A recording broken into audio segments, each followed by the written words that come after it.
Hi, Gemini. Welcome back to Moon Directed. I'm Maggie. At this channel, we use the energy of the moon to figure out what our best moves for the week are. And so we're going to just go ahead and jump right on in. We'll start with a little conversation starter from Spirit, the Everyday Enchantment Tarot by Poppy Palin. And we'll look at the different phases of the moon using the guidance of the Queen of the Moon Oracle. You're not my first one, but you're not my last one. I can't let my voice stop working now. And then we have the secret language of color cards that we'll take one at the end to kind of give you a power color card, which I don't think I did for the last one. That's the second time today. Okay, so check the comments if I miss it. I will put one in there. All right, so be sure to stick around if this is the first time you've been here. I'm really glad you joined me. For my returning people, I can't tell you how much I appreciate that you show up here. It really is great. Let's go ahead and get started. Oh, don't forget to check your moon and your rising in case there's like some additional information you can get there. But right now, the moon is in Libra, and it's in your 5th house of what's fun, partners, just group activity kind of stuff. And so, but today it's about what do you need to surrender? What do you need to release? Okay, so that's kind of what we're looking at, and let's get some guidance from Spirit on that to see what we want to talk about in particular. Ooh, what are you building? What are you building? You got the 3 of coins. All right, let's go. Let's take a look at what we have going on here. All right, so what are you trying to build? This is exciting. This takes teamwork, though. So with this in your 5th house today, that's probably a really good place to start. So what do you need to let go of? What kind of thoughts, preconceived ideas do you have that maybe you need to surrender and release so that you can work better within the group to create what you want to create? Because this is definitely more than one person working on this creation thing here. So we're going to go ahead and use the Oracle of the Unicorns to see what we can find out. That might be a little guidance for that, but that looks like a really nice start. A really nice use of the energy. Let's see what we have here.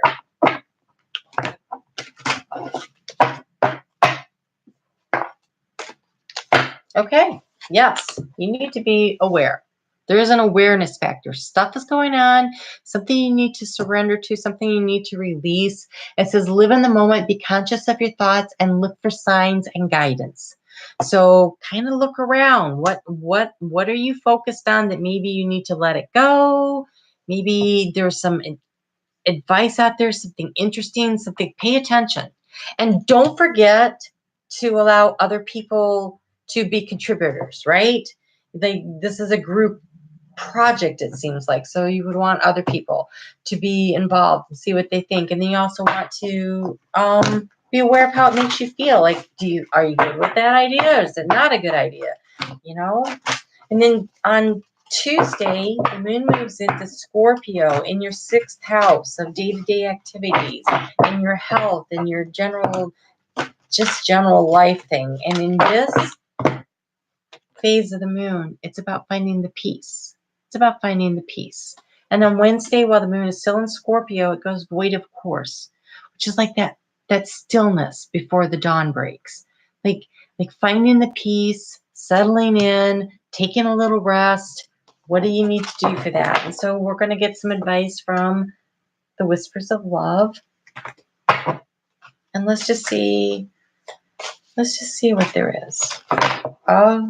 Well, in the stillness and the peace, remember, love endures. Love endures. So this group project that you're working on, remember that it's either a passion project or it's with people you love. So it's important that you walk softly. We've got Mercury in retrograde, and that's always a little dicey.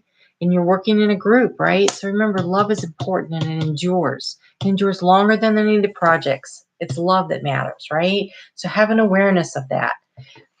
On Thursday, the moon moves into Sagittarius, and it's about a beginning. And you could see the beginning. It's there. On Friday, the moon goes new at about 15 degrees of Sagittarius, and that's when you start stepping through the door. And this new moon is powerful stuff because it's in conjunction with with Jupiter, which is in the sign of Sagittarius, its home sign, and it'll be there for the next 12 months. And so these seeds of intention that you plant for this project, this thing that you really want to do, it has some legs on it. Yeah, like 12 months of energy to really expand and grow something. So that's something to really be aware of, right?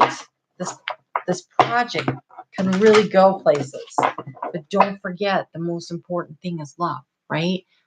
Either got to love the people you're doing it with, love the project, or whatever it is. Gemini, it looks like you're making a difference. It looks like this project is going to make a difference. It's an important project. It says, my inner light shines far and wide. So this is important work you're doing. Wow. That's very cool. Important work. Gemini, your reading's going fast again. I don't know what it is about you. You guys have all this energy and it's just like, go, go, go, right? All right. So then on Saturday, the moon moves in. Oh, this is in your 7th house of partnerships too.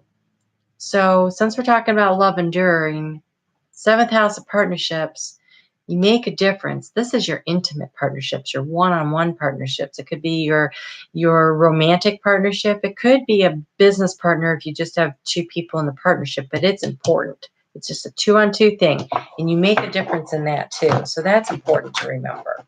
All right. And that might be a little tense because that's in opposition to where the Sagittarius is in opposition to Gemini. So just remember that you're making a difference. All right, Capricorn, on Saturday, late in the day.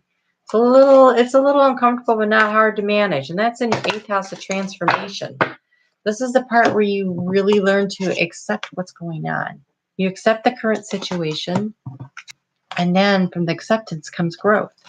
And for guidance on this, I went to Sacred Earth Oracle, and you have, whoa! All right, well, you have clarity. Clarity's good. Clarity's a good thing. That comes with the acceptance, right? And you have productivity. Productivity, which is about the growth. But you have absence, and I don't know what that means, so I'm actually going to go to the book. I don't know how that fits into this, so I'm hoping that when I read this, that I figure it out because I am not sure. Absence makes the soul grow stronger. The absence of an agenda, stress, or desire mask is required so you can be fully present once more. Okay, so you're in this group activity. You're surrendering your sense of over control of it. You're surrendering the stress. You're being authentically you. It's really important you be authentically you because you make a difference and love endures. Okay? It's what is present, but what is missing that needs attention. Rather than fighting for what you don't want, put your energy into what you want. But first, rest. Constant illumination burns out.